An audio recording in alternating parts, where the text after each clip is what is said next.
앞에 영광 돌려드립니다. 하나님, 우리를 행복한 존재로 만들어 주셔서 감사합니다. 하나님, 언제나 기뻐하고 즐거워하는 저희들 되게 하여 주시고 하나님을 영광 돌리게 하는 저희들 되게 하여 주시옵소서. 말씀 전하는 종에게도 함께하여 주시기를 바라오며 성도들에게 귀가 쫑긋쫑긋 쏙쏙 들어오는 말씀들이 되게 하여 주시옵소서. 예수님의 이름으로 기도 올리옵나이다. 아멘. 어느 기관에서 100명의 재벌 그리고 박사학위를 가진 100명을 대상으로 해서 질문을 해봤습니다. 당신은 행복하십니까? 그랬더니 87%가 아니요, 나는 행복하지 않습니다. 그런 부정적인 대답을 했다고 합니다. 돈이 많다고 해서, 지식이 많다고 해서 행복하느냐? 결코 그렇지 않다는 것이죠. 하버드 대학교의 탈 벤 샤하르 교수가 쓴 행복이란 무엇인가 라는 책이 있습니다. 이 책을 지었던 이 교수가 처음 강의를 시작할 때 8명으로 시작을 했다고 합니다. 근데 지금은 1500명 이상이 한 학기에 강의를 듣는다고 합니다. 강의 제목이 무엇이냐? 행복 심리학. 세계에서 공부를 제일 잘하는, 머리가 제일 좋은 사람들이 모인 바로 그곳에서 행복 심리학을 들은 이유가 무엇일까요? 공부를 잘하지만 결코 행복하지 않더라는 것입니다. 언뜻 생각하면 전교 1, 2등을 하는 사람은 얼마나 행복할까? 서울대학을 나오면 얼마나 행복할까? 돈을 많이 가지면 얼마나 행복할까? 이 샤르 교수도요, 자신이 하버드 대학교를 다녔고 운동도 열심히 했고 사교성도 굉장히 좋았는데 결코 내면에서는 행복을 느끼지 못했다는 것입니다. 이런 내면의 문제를 극복하기 위하여 이제 긍정심리학을 공부해서 학생들에게 행복심리학을 가르쳤다는 것입니다. 그분이 가르치는 행복심리학이라고 해서 뭐 별 다를 바가 없습니다. 규칙적으로 운동하는 건 좋은 것이죠. 또 내가 갖고 있는 것에 대해서 감사하고 또 내 감정을 받아들이고, 때로는 여러분 우울할 때도 있고 좀 사람이 마음이 으쌰으쌰할 때가 있습니다. 그걸 받아들이라는 거예요. 그러면서 좋아하는 사람과 함께 거하고 또 좋은 생각을 하고 또 모든 걸 긍정적으로 받아들일 뿐만 아니라 앞으로 있을 좋은 날, 앞으로 있을 행복한 날을 꿈꾸며 살아가는 것이 행복한 날이라고, 행복한 사람이라고 그렇게 얘기를 합니다. 그런데 저는 그런 것을 기본적으로 갖추면서도 다음과 같은 3가지 질문에 답할 수 있어야 행복한 사람이라고 목사로서 이야기를 할 수밖에 없습니다. 자, 첫째로, 나는 누구인가?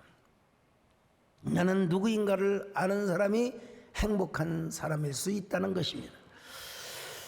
여러분 생각해 보셨습니까? 나는 누구인가?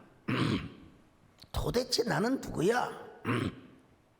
이거야말로 인류 역사에 있어서 모든 철학자들, 사상가들에게 던져지는 질문이라고 할 수 있습니다.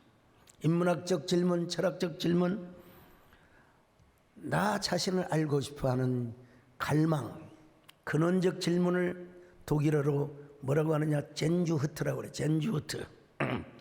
근원적 갈망, 그리움. 나는 누구인가? 이걸 아침부터 일어나서 나는 누구인가 그러진 않아요. 석양녘에 해가 기울고 비가 오고 바람이 불고 뭔가 좀 이상한 기분이 들 때 나는 누구인가? 나는 왜 태어났을까? 나는 어떻게 살아야 되는가? 어디로 가는가? 이런 질문을 하게 되는 겁니다, 여러분. 이것을 C.S. 루이스, 하여간 기독교의 최대 변증가이신 C.S. 루이스는 뭐라고 하느냐? 본향을 찾는 그리움이라. 본향을 찾는 그리움이라. 여러분, 이런 그리움이 없는 사람은 이건 진짜 여러분 인간이 아닙니다. 인간은 다 생각하게 되어 있어요. 한 번쯤 생각하겠지. 한 번쯤은 생각하게 되는 거예요. 네. 나라는 존재는 무엇이며 나는 누구이며 어디로부터 와서 어디로 가는 것인가. 해가 저물어져 가는 저 한 공원에서 청년이 골똘하게 생각을 하고 있었습니다. 공원을 청소하던 중 공원 관리인이 넋을 잃은 듯 힘없이 앉아있는 청년을 향하여 수상히 여기며 질문을 하였습니다. 여보시오 젊은이, 당신은 누구시오? 젊은이는 힘없이 대답을 합니다. 글쎄요, 내가 누군지를 몰라서 생각을 하고 있는 중입니다. 이상하게 생각한 공원 관리인이 다시 또 물었습니다. 그러면 당신 집이 어디요? 당신 집 주소가 어디란 말이오? 어디서 왔소? 젊은이는 여전히 힘없이 대답을 합니다. 글쎄요, 그것도 잘 몰라서 지금 생각하고 있습니다. 그러자 이번에 관리인이 강경한 어조로 당신은 여기 앉아 있을 것이오? 아니면 떠날 것이오? 갈 데가 어디가 있어? 젊은이는 역시 알 수 없는 말로 대답을 했습니다. 글쎄요, 내가 진짜 그걸 알았으면 왜 여길 떠나지 않았겠습니까? 여러분, 그 대답을 한 젊은이가 누구였는 줄 아십니까? 근대 철학의 선구자였던 데카르트였습니다. 데카르트. 사실 차원이 다르긴 하지만 공원 관리인이 대수롭지 않게 던졌던 그 질문의 내용은 우리 인생의 궁극적인 질문이 아닐 수가 없습니다. 심각한 질문이죠. 나는 누구이며 어디서 왔으며 어떻게 살아가며 어디로 갈 것인가. 여러분, 나라고 하는 존재가 얼마나 소중한 존재인지 모릅니다. 이 존재감은 정체감으로도 이루어지게 되는 거죠. 연결이 되는 거죠. 오늘 본문에 보니까 이스라엘의 존재가 얼마나 행복한 존재인지 몰라요. 신명기 33장은 모세가 죽기 전에 모압 평지에서 가나안 땅을 차지할 차세대 이스라엘 백성들에게 선포한 축복의 내용입니다. 오늘 본문에 와서는 결론적으로 총체적 축복을 선언하고 있습니다. 자, 오늘 29절 보십니다. 시작. 이스라엘이여, 너는 행복한 사람이로다. 여호와의 구원을 너같이 얻은 백성이 누구냐? 그는 너를 돕는 방패시요 내 영광의 칼이시로다. 내 대적이 내게 복종하리니 내가 그들의 높은 곳을 밟으리로다. 자, 여기 히브리어에 보면은 아슈레이라고 되어 있어요. 하나님께 복받은 자여. 그러니까 행복한 사람이에요. 여러분, 왜 그렇습니까? 하나님께서 함께한 그들은 여수론이요. 여수론. 자, 신명기 33장 26절을 같이 봅니다. 시작. 여수론이여, 하나님 같은 이가 없도다. 그가 너를 도우시려고 하늘을 타고 궁창에서 위엄을 나타내시는도다. 여수론이 왜 행복합니까? 하나님이 도우시려고 그들에게 날아오시기 때문이라는 것입니다. 여러분. 네. 여수론은 어떤 말이냐? 옳은 자, 또 의로운 자란 말입니다. 하나님께서 옳게 보시는 거요. 우리가 여러분 잘못된 것처럼 보이지만 하나님은 여러분 우리가 틀린 길로 가고 있는 것처럼 보이지만 하나님은 다 우리를 좋은 곳으로 인도하여 주십니다. 의로운 길로 인도하여 주십니다. 자, 그러니까 이스라엘이라고 하는 그 이스라엘에게 속한 사람들이야말로 하나님 앞에 행복한 사람이 아닐 수가 없는 거죠. 그래서 사도 바울은 오늘 하나님의 백성들의 정체성을 이렇게 표현하고 있습니다. 자, 베드로전서 2장 9절을 보십니다. 시작. 그러나 너희는 택하신 족속이요 왕 같은 제사장들이요 거룩한 나라요 그의 소유가 된 백성이니 이는 너희를 어두운 데서 불러내어 그의 기이한 빛에 들어가게 하신 이의 아름다운 덕을 선포하게 하려 하심이라. 예, 이걸요 조금 메시지 성경으로 봤더니 아주 더 쉽게 이렇게 번역을 해놨더라고요. 사역이긴 하지만 한번 읽어봅시다. 시작. 그러나 여러분은 하나님께서 택하신 사람들입니다. 여러분은 제사장의 일이라는 고귀한 사명을 감당하도록 선택받았고 거룩한 백성이 되도록 선택받았으며 하나님의 일을 하고 하나님을 위해 말하는 그분의 도구로 선택받았습니다. 여러분이 왕적인 제사장으로 부름을 받으신 줄로 믿습니다. 하나님의 택한 백성으로 하나님의 부름을 받으셨습니다. 예, 우리는 그러니까 어떠해야 된다고요? 행복해야 된다. 옆 사람 보고 인사 좀 하세요. 어쩌면 그렇게 행복하게 생기셨어요? 우리는 하나님의 자녀인 것만으로도 행복한 존재입니다. 할렐루야. 얼마 전에 저희 사촌 형님이 저에게 책을 한 권 보내주셨어요. 자신의 따님, 그러니까 제 사촌 조카지요. 당질 관계죠. 책을 한 권 썼대요. 그 책 제목이 수어가 나에게 괜찮다고 말했다라는 책입니다. 이 자전적 그림 소설이라고 할 수 있는데요. 우리 조카가 사인을 해가고 저에게 보내주신 거예요. 제가 이 책을 읽으면서 하룻밤 내내 읽는 게 아니라 이 책을 읽으면서 내가 다 페이지를 넘기면서 가슴이 얼마나 덜컹덜컹하고 미안하고 송구한지, 아이고 마음이 아파요. 마음이 아파. 내가 주례를 한 그 조카인데도 불구하고 그렇게 심한 청각장애자인지를 몰랐어요. 그리고 어느 장애도 있어요. 아니, 내가 이 책을 읽었을 때도 얼마나 마음이 불편했을. 근데 그 부모님들께서는, 엄마 아빠는 얼마나 힘들어 하셨을까. 물론 다 예수님을 믿고 그 조카도 교회 신앙생활을 하고 있습니다만은 그 어릴 때부터 아이와 어떻게 소통을 했을까, 이런 걸 생각하니까 여러분 얼마나 좀 미안한 마음이 들겠습니까. 그런데도 불구하고 초등학교 6학년, 또 중학교 3학년, 고등학교 3학년, 대학교 4학년 다 졸업을 하고 직장 생활을 하게 된 거예요. 예. 초등학교 다니면서 입모양으로 강의를 들었대. 입모양으로. 예. 못 알아먹으니까요. 그걸 나중에는 이제 수어를 배워가지고 다 수어로 소통을 하고, 그리고 글씨를 어떻게 배웠는지 글씨도 자기가 다 썼어요. 전부 다 써가지고. 이야, 그러면서 조금은 불편한 부분이 있지만 우리나라에 다 대학에 장애시설이 다 되어 있고 또 다 이렇게 못 알아들어도 컴퓨터로 해서 전부 이렇게 자막으로 해가지고 하기 때문에 정말 당당하고 아주 행복하게 인생을 살아가고 있다는 것입니다, 여러분. 와, 저는 너무 미안하잖아. 내가 해준 게 하나도 없고요. 주례해 주는 게 딱 하나 있고. 그러니까 우리 다음날 전화를 해서 사촌 형님께 전화해서, 형님 얼마나 힘드셨습니까? 아이 정말 미안하네요.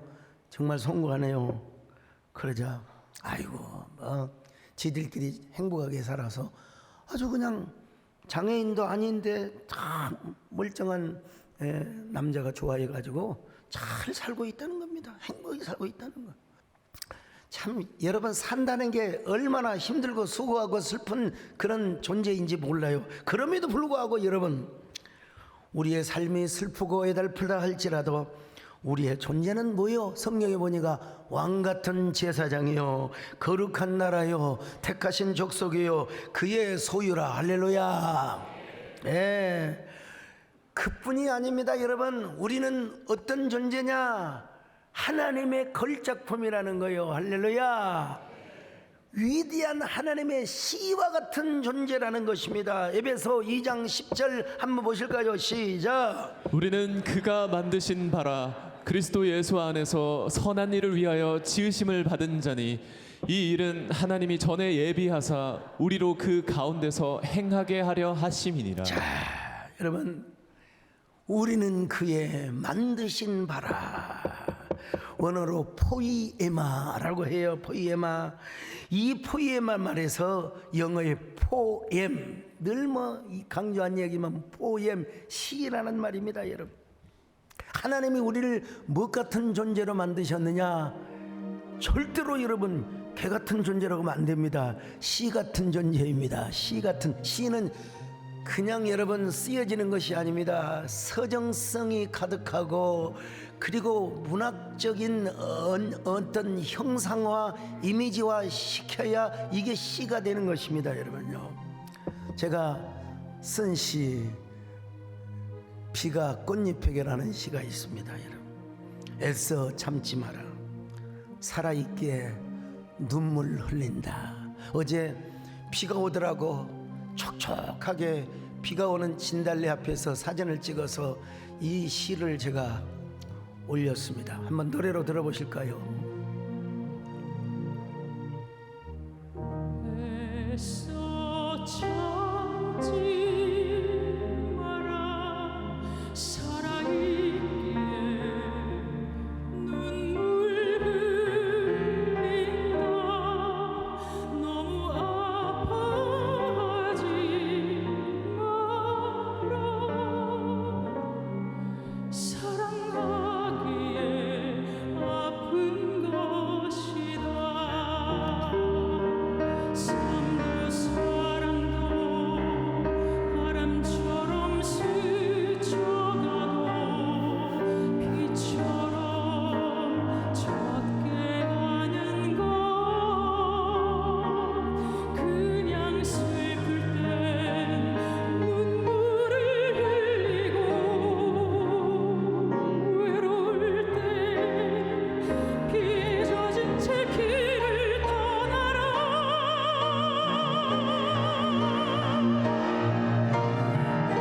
눈물을 흘리다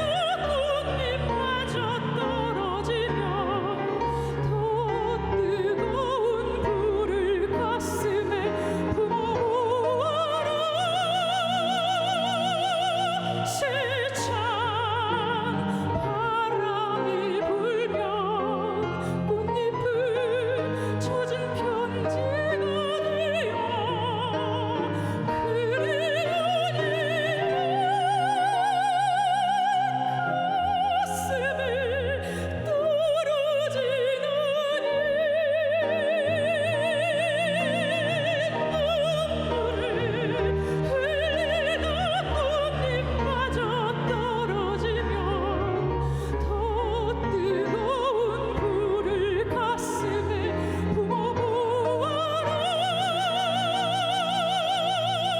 세찬 바람이 불면 꽃잎은 젖은 편지가 되어 그리운 가슴을 할렐루야. 중요한 것은 바람이 불건 비가 오건 아름다운 꽃잎이 여러분에게 아름다운 편지로, 사랑 이야기로, 은혜 이야기로 떨어지시기를 축원합니다. 자, 어느 전통시장에서 작은 분식점을 운영하던, 만두 찐빵을 팔아서 생계를 운영하던 어머니가 토요일날 비가 오잖아요. 막 비가 뚝뚝 쏟아지니까 우산을 2개를 구해가지고 이제 딸이 다니는 미술학원을 갔어요. 아직 안 끝났어요. 그래서 문 밖에서 기다리다가 쭉 보니까 저 3층에서 손짓을 하는 거예요, 딸이. 엄마가 반가워 했더니 딸이 쏙 도망가 버려요. 자취를 감춰버리고 말았어요. 이야, 자기 모습 꼬라지를 보니까 막 밀가루가 묻어 있고 막 온갖 그냥 밀가루 반죽이 더덕더덕 묻어 있고 말이죠. 그냥 그 거친 옷 때문에 자기를 피했을까 싶어가지고 감수성이 예민한 딸이니까 그러려니 하고 상처를 받았는데 얼마 후에 자기 학원에서 그림 전시를 한다고 초대장이 왔습니다. 그래서 옷을 환하게 갈아입고 그 전시회장에 들어가서 보니까 그만 가슴이 덜컥 내려앉을 뻔하였습니다. 이 세상에서 가장 아름다운 모습이라는 그림이 그려져 있었는데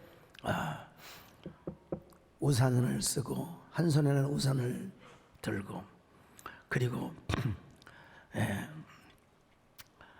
밀가루 반죽이 하얗게 묻어있는 앞치마 그리고 낡은 신발, 그때 자기가 우산을 들고 기다리고 있었던 그 모습을 딸이 얼른 들어가서 그 그림을 그리고 완성을 시켰다는 것입니다.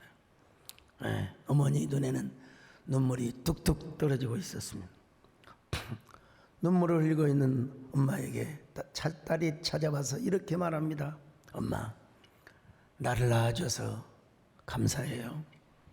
오늘의 내가 있고 이 그림을 그릴 수 있어서 엄마에게 고마워요. 감사해요.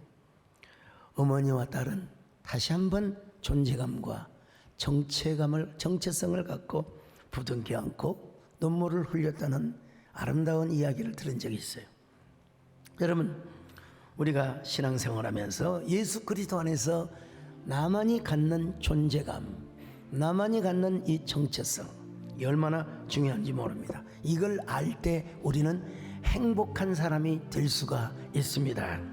여러분 모두 예수 그리스도 안에서 여러분의 존재감을 높이시기를 바랍니다.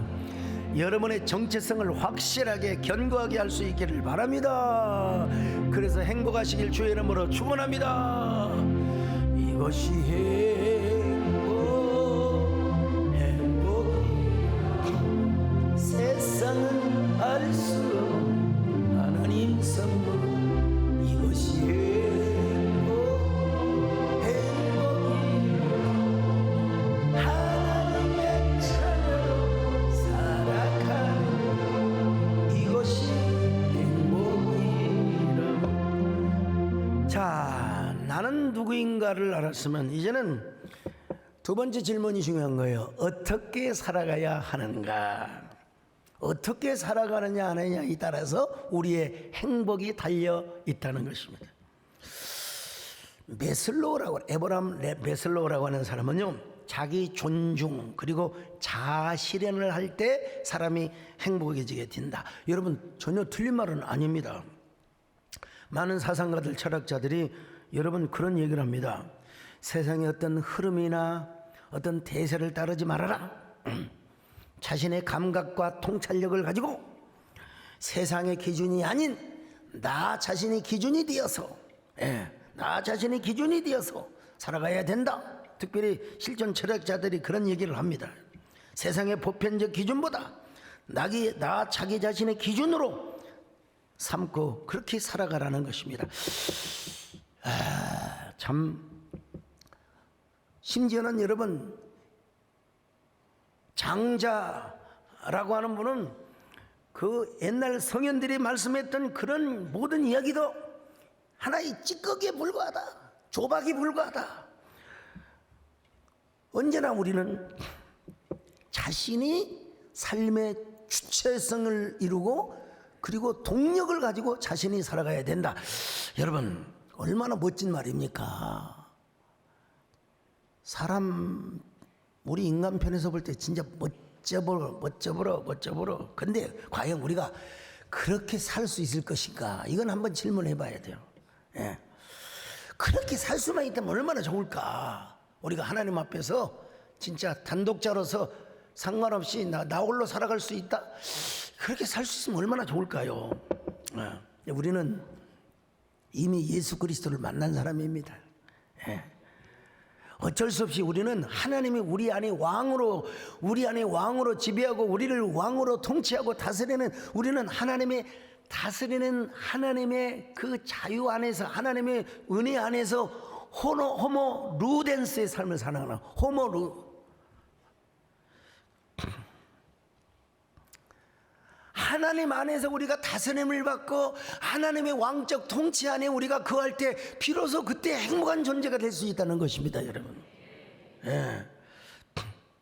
이걸 뭔 신앙이라고 한다고요? 로드십 신앙, 신정주의 신앙이라고 합니다.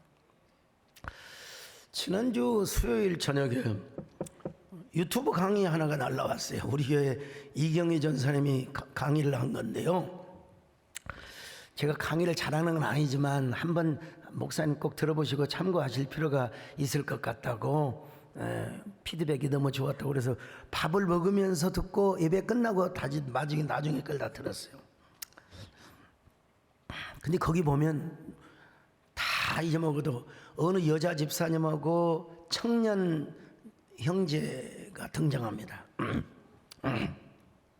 그 우리 교회 여집사님이 완전 세에덴에 미쳤어. 나에게 세에덴이 있다면 완전히 하나님 앞에 그냥 뭐 홀리게 되어 가지고 그냥 조그마한 물질이 생기면 하나님 앞에 또 바치고 그냥 난 도대체 그 집사님이 누구냐고 중간에 물어봤는데 일단 다 들으시라고 그러더라고. 근데 이제 중요한 건 뭐냐면 그분이 깊은 우울증에 빠져 있었대요. 심각할 정도의 우울증에. 근데 우리 교회에 오시면 여러분 뭐 그냥 박수가 저절로 나오잖아요. 예. 여러분 제가 욥기를 강의하면서도 욥기가 아닌 것처럼 했잖아요, 여러분요. 예. 우리 교회는 아주 명랑해요, 밝아요. 하여튼 우리 교회 와서 예배 드리고 설교 들으면서 우울증에 치료받았대요.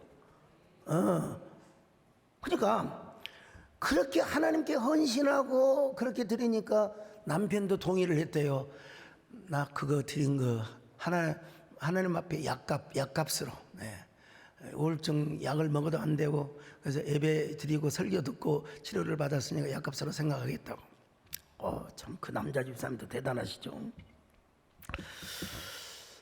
근데 중요한 게 이제 애들이 어릴 때는 몰랐는데 이제 애가 커서 이제 20몇 살 됐을 거 아니요? 아이가 막 반항아적인 기질을 발휘하는 거예요. 우리 엄마를 세대께 소강성 목사 저렇게 만들었다고. 여러분 나 그렇게 만든 적이 없습니다. 나 몰라요 전혀. 내가 언제 그래요.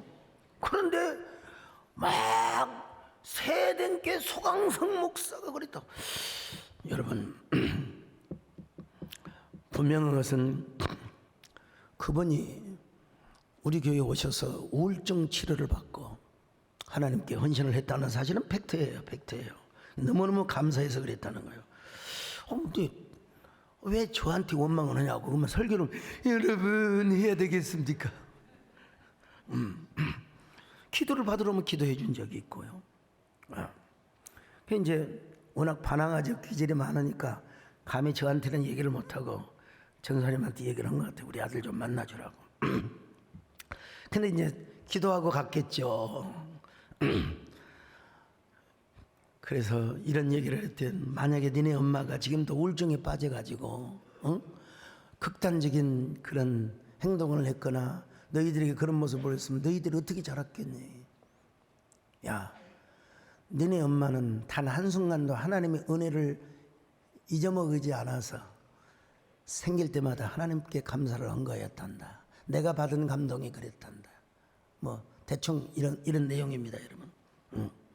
너희 엄마는 한순간도 은혜를 놓치지 않고 기억하였기 때문에 그렇게 했단다.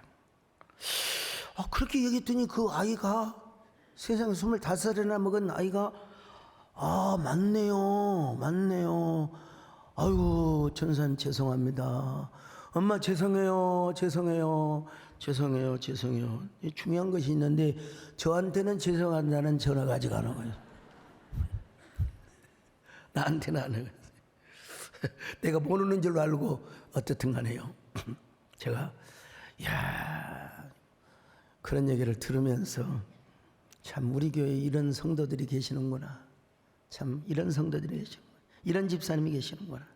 하나님의 은혜를 정말로 까먹지 않고 언제나 감사하는 우리 정권사님 닮은 사람들이 참 많구나 생각했어요.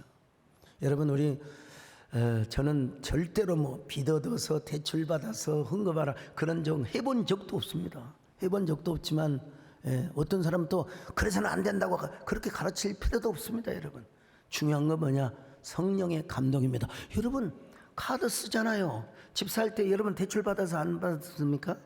네, 대출 받아서 헌금하라 소리는 아닙니다만 뭘 이렇게 딱 규정하면 안 돼요. 딱 규정하는 순간부터 그건 정지가 되는 것이고 그 안에서 제한을 받는 거예요. 여러분, 성령이 자유하게 역사하도록 여러분 우리는 바뀔 수 있어야 됩니다. 여러분, 자, 정말 이스라엘이여 너는 행복한 자로다.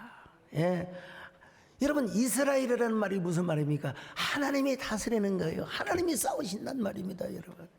여러분, 우리 마음, 우리의 삶을 어느 정지 안에 딱 갇혀주지 말고 언제나 하나님이 자유롭게 역사하시도록 내어드릴 수 있기를 바랍니다. 이게 행복한 사람이죠. 어떻게 살 것인가? 그들이라고 해서 이스라엘 백성들이라고 해서 무슨 뭐 장막을 잘 지어놓고 뭐 12칸 집을 지어놓고 경주의 채부잣집처럼 그렇게 산 게 아니지.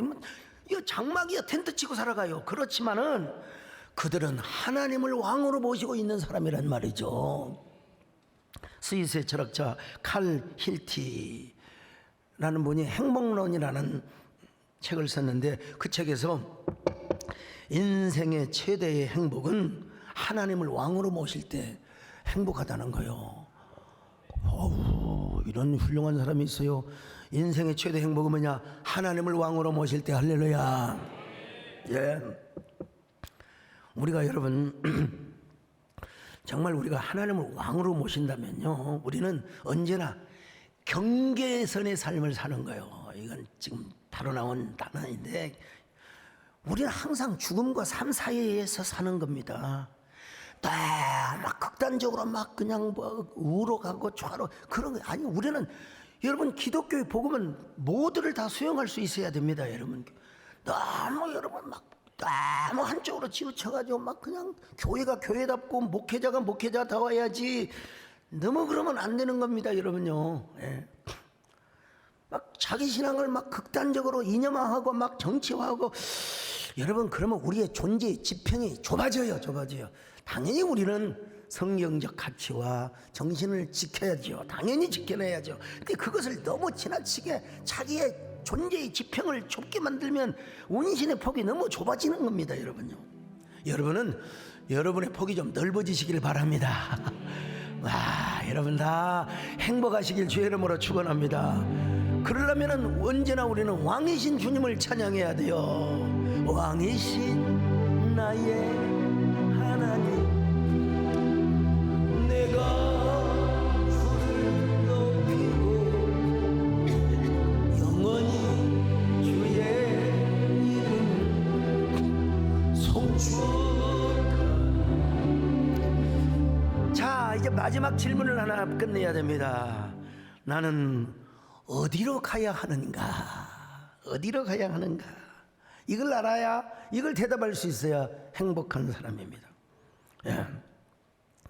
많은 사상가들, 철학자들이 질문을 했어요. 인생은 죽음으로 끝나는 것인가? 우리가 가야 할 곳은 어디란 말인가? 인생의 종착역, 이걸 생각하면서 철학이 생겨난 것이고, 그 다음에 또 종교가 여러분 나오게 된 것입니다. 사실 철학자들의 사고는 훌륭하죠. 대단하죠. 사상가들. 네, 조남을 밝혀도 되겠죠. 저 광주신학교 다닐 때 철학 과목을 가르치셨던 저기 김한신 목사님이 계셔요. 김한석 교수님이 계시는데 잠시 지난주에 점심을 같이 나누면서 저 교수님은요, 지금도 책을 놓지를 않아요. 독서 광이세요. 도대체 어디까지 뭘 알고 뭘 모르는지 모를 정도로 깊이 그 관통력을 갖고 계시는데, 근데 이제 이런 말씀을 조심스럽게 꺼내시는 거예요. 플라톤의 이데아, 그 다음에 노자와 장자, 아니 공자의 사상을 보면은 사람의 생각이라기보다는 거의 경전에 가깝다. 예, 맞습니다. 어떻게 사람이 태어나서 이런 생각을 할 수 있단 말인가? 그렇죠. 훌륭한 사상가죠. 그런데 이제 이런 말씀을 하세요. 노자, 장자, 특히 공자의 가르침은 거의 종교의 수준이라. 뭐 그것도 어느 정도 동의할 수 있죠. 근데 이제 그런 의미에서 본다면 니메니우스라고 하는 교부는 사도와 속사도 그 이후에 교회 교부를 말하는데, 그 교부는 플라톤의 이데아 사상이 너무 귀하고 신기해서 예수님이 오시기 전이니까 하나님이 이방인들에게 보낸 일종의 선지자라고 주장을 하였다고 해요. 찾아보니까 또 그런 설이 있긴 있더라고요. 그 한 사람이 그랬어요. 그 주장을 토대로 한다면 공자나 노자 같은 성인도 하나님께서 예수님이 오시기 전에 동양에 보내신 이방인 선지자 역할을 했다고 말할 수 있지 않겠느냐, 주장을 하신 건 아니지만 그런 질문을 함께 토론을 하자고 하시는 것입니다. 여러분, 철학적 관점에서 볼 때는 그런 질문을 하실 수도 있지요. 그러나 저는 목사로서 또 유일무이한 성령의 감동으로 기록된 성경을 믿는 사람이고 가르치는 사람으로서, 아이고 목사님 죄송합니다, 그 교부 한 사람이 그렇게 말을 했다 할지라도 그분의 한 사람의 주장일 뿐입니다. 우리의 정통 교리와 정통 신학에서는 받아들여지지 않습니다. 예수 그리스도의 복음이 전해지기 이전이니까 뭐 그런 주장은 하실 수도 있을지 모르지만, 그러나 저는 이렇게 대답을 했어요. 이방 사회에 안녕과 질서, 평화를 도모하도록 하기 위하여 그런 위대한 사상가 내지는 그러한 철학자들을 뭐 그런 땅에 보내주셨다고 그렇게 표현할 수 있을지는 모르지만, 그럼에도 불구하고 그분들은 우리의 죄 문제, 우리의 죽음의 문제를 해결해 준 적이 없어요. 그러므로 그들은 우리의 선지자가 될 수 없다는 거죠. 나중에 제가 이제 그 말씀을 듣고 쭉 찾아보고 보니까 존 칼빈도 기독교 강요에서 예수님이 없는 그들의 지식과 깨달음은 지푸라기만큼의 가치도 지니고 있지 않다고 그렇게 이야기하는 걸 제가 발견해 봤어요. 우리 교수님도 동의를 하셨고요. 그래서 제가 이렇게 말씀을 드리는 것이고요. 여러분, 오로지 예수님만이 우리의 왕이고 주님이고 우리의 모든 삶을 주관하신 분을 믿으시기를 바랍니다. 물론 그렇다고 철학을 공부를 안 할 필요, 그러면 철학을 공부 안 해야 되겠. 여러분, 우리에게 양사가 되는 좋은 책을 많이 읽어야죠, 당연히. 그러나 그것이 우리의 참고서는 될지언정 진정한 교과서는 될 수는 없어요. 유일무이한 표준서는 뭐냐? 성경이란 사실을 아시기를 바랍니다. 더더구나 여러분, 성경은 66권 모두가 하나님의 영감, 거룩한 감동으로 지어졌어요. 절대로 조박이 아닙니다. 찌꺼기가 아닙니다. 거기에 배경과 그 사람들의 사상과 그 사람들의 모든 지식을 이용해서 유기적인 감동으로 기록이 되었기 때문에 그 말씀은 지금도 살아 역사합니다. 좌우의 운동력이 있습니다. 날선 검으로 역사하는 것입니다. 자, 한번 히브리서 4장 12절 같이 보십니다. 시작. 하나님의 말씀은 살아있고 활력이 있어 좌우의 날선 어떤 검보다도 예리하여 혼과 영과 및 관절과 골수를 찔러 쪼개기까지 하며 또 마음의 생각과 뜻을 판단하나니. 오늘도 여러분, 하나님의 말씀이 검이 되어 주시기를 바랍니다. 꽃잎으로 떨어질 때도 있지만 검이 되어서 우리의 양심을 하나님이 수술해 주시기를 바랍니다. 우리의 이성도 거듭나시기를 바랍니다. 우리의 모든 사고도 다시 한번 재탄생하시기를 바랍니다. 젊음으로 탄생하시기를 바랍니다. 새 사람으로 탄생하시기를 바랍니다. 이스라엘 백성들은 가야 할 곳이 정확히 있어요. 어디요? 요단강을 건너서 어디요? 가나안 땅으로 가요. 요단강이라고 하는 것은 지리적으로는 가나안 땅을 건너는 것이지만 우리가 영적으로는 굉장히 은유적 서사를 담고 있는 거예요, 여러분요. 예. 우리가 천국 가는 걸 뭐라고 그러냐? 요단강을 건넌다고 그래요. 요단강, 요단강. 그래서 여러분 우리가 장례식 때 이런 노래 부르지 않습니까, 여러분요? 며칠 요단강 건너가 만나리. 며칠 요단강.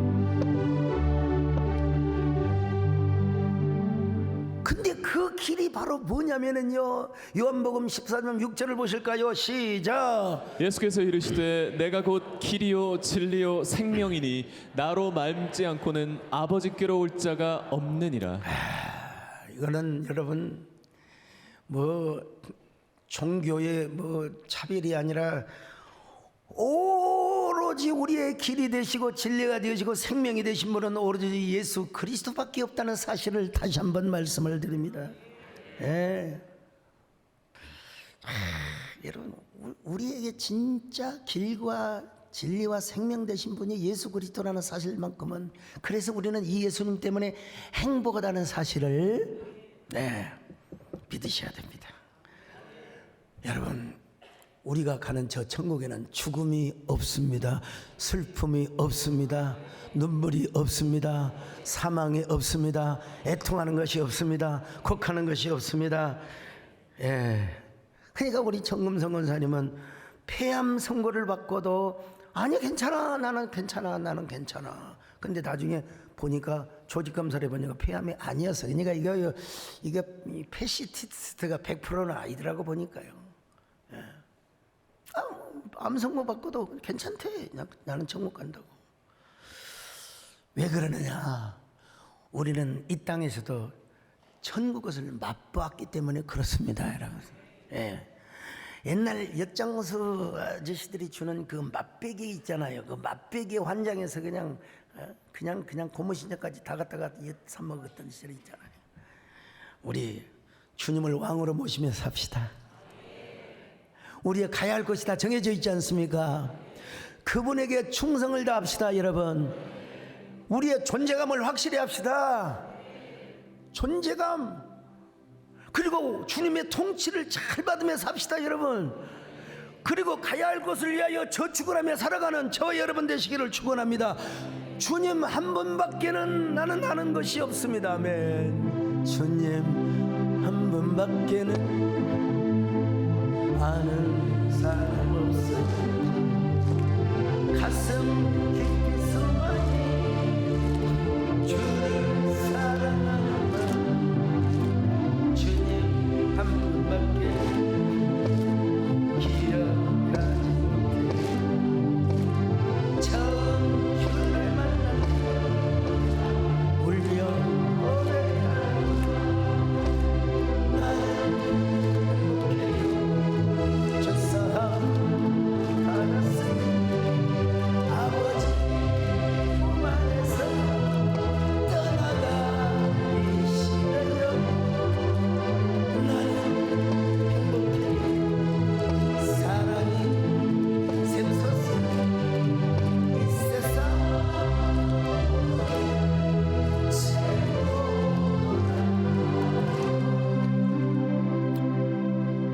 주여, 오늘 말씀처럼 언제나 행복한 존재들이 되게 하여 주옵소서. 나는 누구인가? 어떻게 살 것인가? 어디로 갈 것인가? 이 문제에 우리가 답을 얻고 행복한 삶을 살아갈 수 있는 저희들 되게 하여 주시옵소서. 예수님의 이름으로 기도 올리옵나이다. 아멘.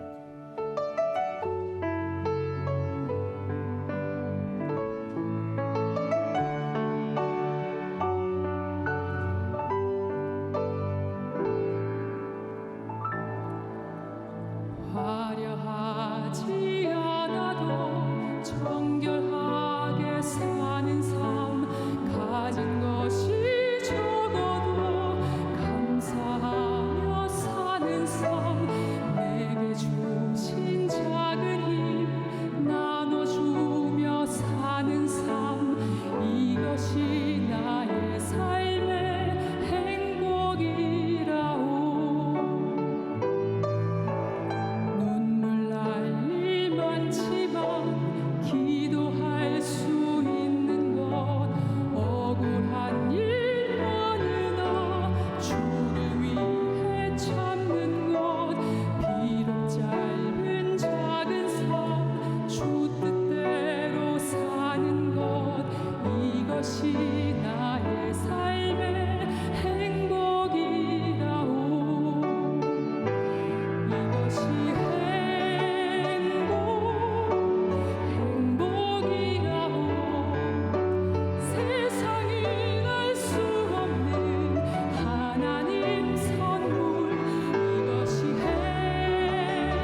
안녕하세요. 이교구 문예진 성도입니다. 부모님은 경제적으로 넉넉하지는 않았지만 늘 저를 위해 기도해 주셨고 아낌없는 응원과 지지를 해주셨습니다. 학원을 다니지 않았지만 오히려 스스로 공부하는 습관을 키울 수 있었고 노력의 결과와 하나님의 은혜로 사범대학에 진학할 수 있었습니다. 대학교를 다니면서 대학원 진학도 꿈꾸게 되었지만 경제적 부담 앞에서 많은 고민을 할 수밖에 없었습니다. 그런데 가장 좋은 길로 인도해 주시는 사랑의 하나님은 제 삶에도 큰 은혜를 주셨습니다. 대학교와 대학원 석사과정 동안 매 학기마다 그때그때 상황에 꼭 맞는 장학금을 허락해 주셨고 박사과정에서는 총학생회장으로 당선되는 길을 통해 전액장학금이라는 상상할 수 없는 축복의 통로를 열어주셨습니다. 총학생회장의 선거 과정은 재선거까지 치러야 했던 험난한 고통과 고난의 시간이었습니다. 처음에는 저의 노력과 능력만으로 해결해 보려고 했지만 그럴수록 상황은 점점 어려워졌고 갈등은 깊어져만 갔습니다. 그렇게 답답하고 절망적인 순간에 저는 하나님의 계획하심과 역사하심을 경험했습니다. 선거 캠프에서 함께한 분들이 알고 보니 대부분 교회를 다니고 있었고 서로 합심으로 기도하며 전적으로 하나님의 인도하심을 신뢰했습니다. 그리고 마침내 하나님은 제 힘으로는 도저히 감당할 수 없던 그 길을 기적으로 응답해 주셨습니다. 사실 저는 결혼할 생각이 전혀 없었습니다. 학업에 충실하며 제가 필요한 커리어를 쌓으면서 혼자서도 충분히 만족스러운 삶을 살 수 있다고 생각했습니다. 그런데 어느 날 하염없이 흐르는 저 세태라는 담임 목사님의 설교를 들으면서 하나님이 가정을 통해 이루시는 뜻이 얼마나 크고 귀한지를 깨닫게 되었습니다. 결혼은 나의 꿈을 방해하는 요소도 아니며 결혼을 통해 하나님의 가정을 이루어 생육하고 번성하는 것이 얼마나 큰 축복인지를 그때 처음 알게 되었습니다. 그때부터 저는 하나님께 순종하는 마음으로 구체적인 배우자 기도를 하기 시작했습니다. 하나님은 함께 교회학교 중등이부 교사로 섬기던 우지용 집사를 예비하신 배우자로 만나게 해주며 제 기도에 응답해 주셨습니다. 그리고 서울에 신혼집을 구했지만 교회와 더 가까운 곳으로 이사하는 축복도 주셨고 자연스럽게 저희 집은 교회학교 학생들이 언제든지 편하게 찾아와 쉴 수 있는 공간으로 쓰임받게 되었습니다. 저희 부부는 교회학교 교사와 글로리아 찬양팀으로 함께 섬기며 하나님이 허락하신 사명의 자리에서 기쁨으로 순종하고 있으며 남편 우지용 집사는 중등이부 차장으로 사명의 지경을 넓혀주시는 하나님의 인도하심을 경험하고 있습니다. 특히 교회 수련회가 저희 부부에게는 가장 행복한 휴가이며 11조와 학비 장학금까지 감사와 기쁨으로 드릴 수 있는 믿음을 주신 하나님의 은혜를 고백합니다. 새해된 교회의 믿음의 가정에서 자란 남편을 만나 저도 새해된 교회에서 행복한 신앙생활을 하게 되었고 단국대학교 총학생회장이 되는 영광도 누리게 되었습니다. 하나님의 계획이라는 확신이 들면서도 이해되지 않는 힘든 과정을 통과할 때 설교를 통해 하나님의 비전을 선명하게 보여주신 담임 목사님께 감사드리며 제가 하나님의 축복의 통로가 되어 하나님 나라의 확장을 이루는 사명자로 쓰임받기를 기도합니다. 학교에서도 가정에서도 그리고 교회에서도 아름다운 그리스도의 향기를 전하며 하나님 영광을 드러내기를 기도하겠습니다. 감사합니다.